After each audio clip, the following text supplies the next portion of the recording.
Assalamualaikum warahmatullahi wabarakatuh.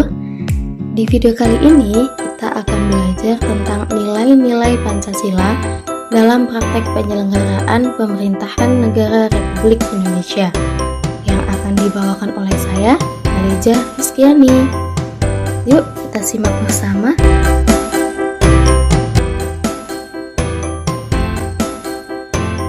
Tahukah kalian apa perbedaan pemerintah dengan pemerintahan? Pemerintah adalah penyelenggaraan pemerintahan negara atau pengelola kekuasaan negara untuk mencapai cita-cita dan tujuan negara. Sedangkan pemerintahan merupakan proses atau cara pemerintah dalam menjalankan wewenangnya di berbagai bidang. Jadi perbedaannya adalah itu merujuk kepada organ atau alat perlengkapan atau yang bisa disebut dengan lembaga negara, sedangkan pemerintahan itu merujuk kepada bidang, tugas, atau fungsinya.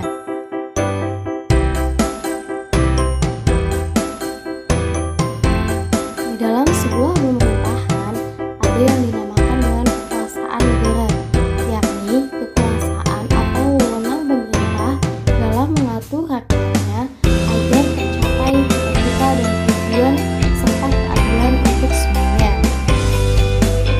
Kita lihat dari beberapa pendapat pakar ahli. Yang pertama, John Locke mengatakan bahwa kekuasaan itu terdiri dari legislatif, eksekutif, dan federatif. Sedangkan Montesquieu mengatakan kekuasaan itu terdiri dari legislatif, eksekutif, dan yudikatif, atau yang biasa disebut dengan trias politika.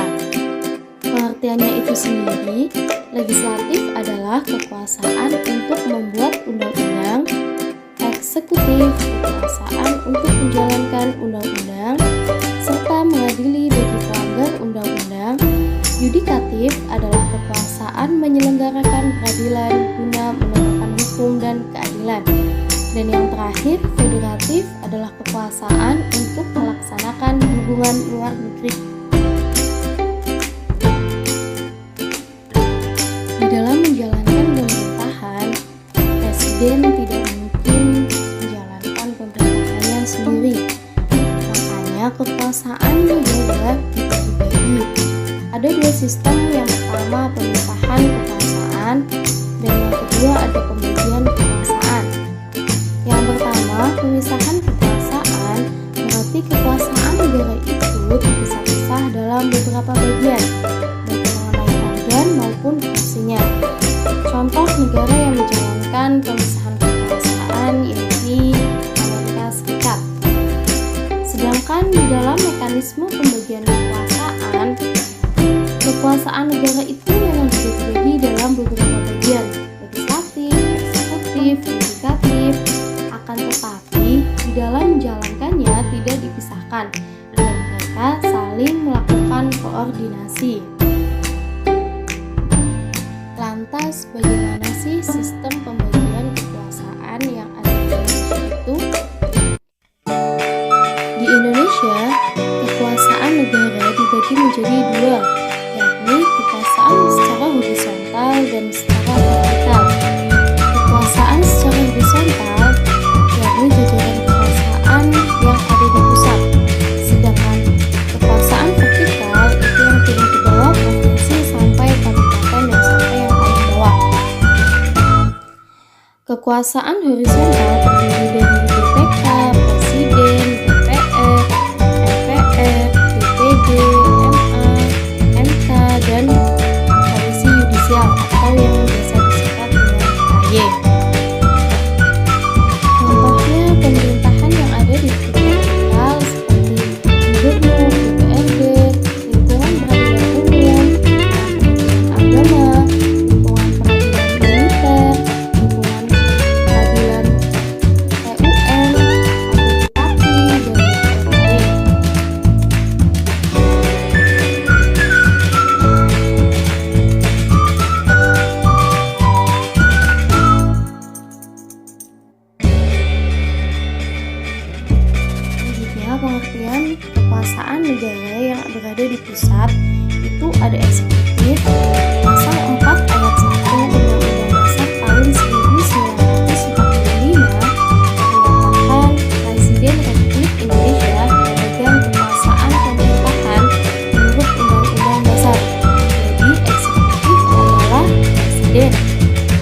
konstitutif pasal 3 ayat 1 Undang-Undang Dasar tahun 1945 menyatakan bahwa Majelis Permusyawaratan Rakyat berwenang mengubah dan menetapkan undang-undang dasar. Jadi, kekuasaan konstitutif dipegang oleh MPR. Selanjutnya, legislatif pasal 20 ayat 1 Undang-Undang tahun 1945 menyatakan bahwa Dewan Perwakilan Rakyat memegang kekuasaan membentuk undang-undang. Jadi, kekuasaan legislatif dipegang oleh DPR. Yudikatif pasal 24 ayat 2 Undang-Undang Dasar tahun 1945 menyatakan bahwa kekuasaan kehakiman dilakukan oleh sebuah mahkamah agung dan badan peradilan yang berada di bawahnya dalam bentuk peradilan umum, lingkungan peradilan agama, lingkungan peradilan militer, lingkungan peradilan tata usaha negara, dan oleh sebuah mahkamah konstitusi. Eksaminatif pasal 23E ayat 1 Undang-Undang Dasar tahun 1945 menyatakan bahwa untuk memeriksa pengelola dan tanggung jawab tentang keuangan negara diadakan suatu badan pemeriksa keuangan yang bebas dan mandiri. Yang terakhir, kekuasaan terkait pasal 23 Undang-Undang Dasar tahun 1945 menyatakan negara memiliki suatu bank sentral yang susunan, kedudukan, kewenangan, tanggung jawab, dan independensinya diatur di dalam undang-undang.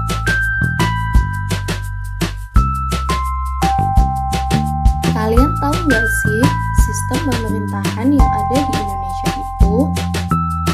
Indonesia menganut sistem presidensial.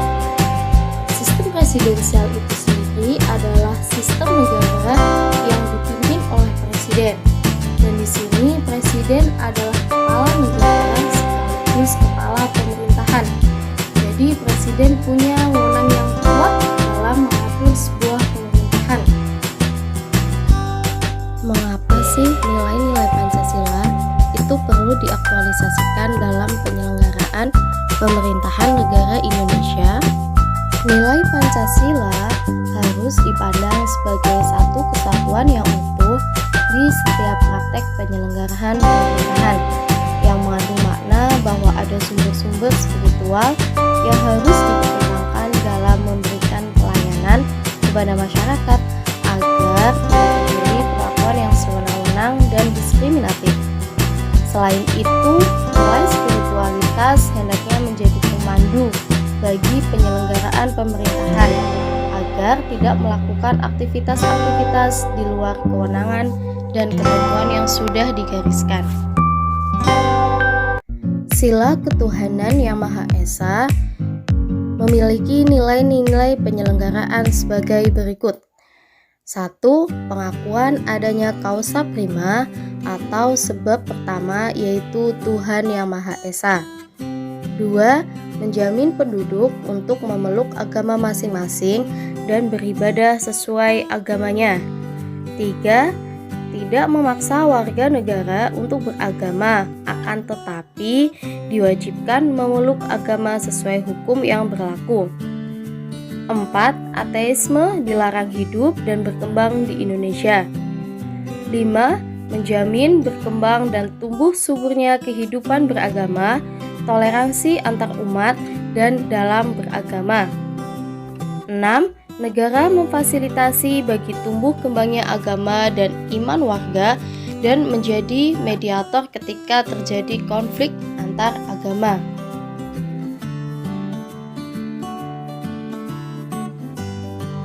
Nilai sila kemanusiaan yang adil dan beradab memiliki nilai-nilai penyelenggaraan dalam pemerintahan sebagai berikut.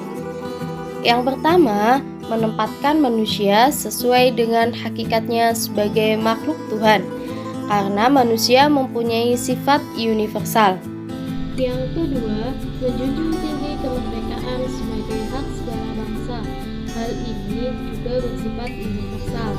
Yang ketiga, mewujudkan keadilan dan peradaban yang tidak lemah. Hal ini berarti yang dituju masyarakat Indonesia adalah keadilan yang tidak pasif. Perlu pelurusan dan penegakan hukum yang kuat jika terjadi penyimpangan, karena keadilan harus direalisasikan dalam kehidupan sehari-hari. Sila Persatuan Indonesia memiliki nilai-nilai penyelenggaraannya di pemerintahan sebagai berikut. Yang pertama, nasionalisme, cinta bangsa dan tanah air, menggalang persatuan dan kesatuan bangsa. Yang kedua, menghilangkan penonjolan kekuatan atau kekuasaan, keturunan, dan perbedaan warna kulit. Dan yang ketiga, yakni menumbuhkan rasa senasib dan sepenanggungan. Nilai sila kerakyatan yang dipimpin oleh hikmat kebijaksanaan dalam permusyawaratan dan perwakilan memiliki nilai-nilai penyelenggaraan pemerintahan sebagai berikut. Yang pertama, hakikat sila ini adalah demokrasi.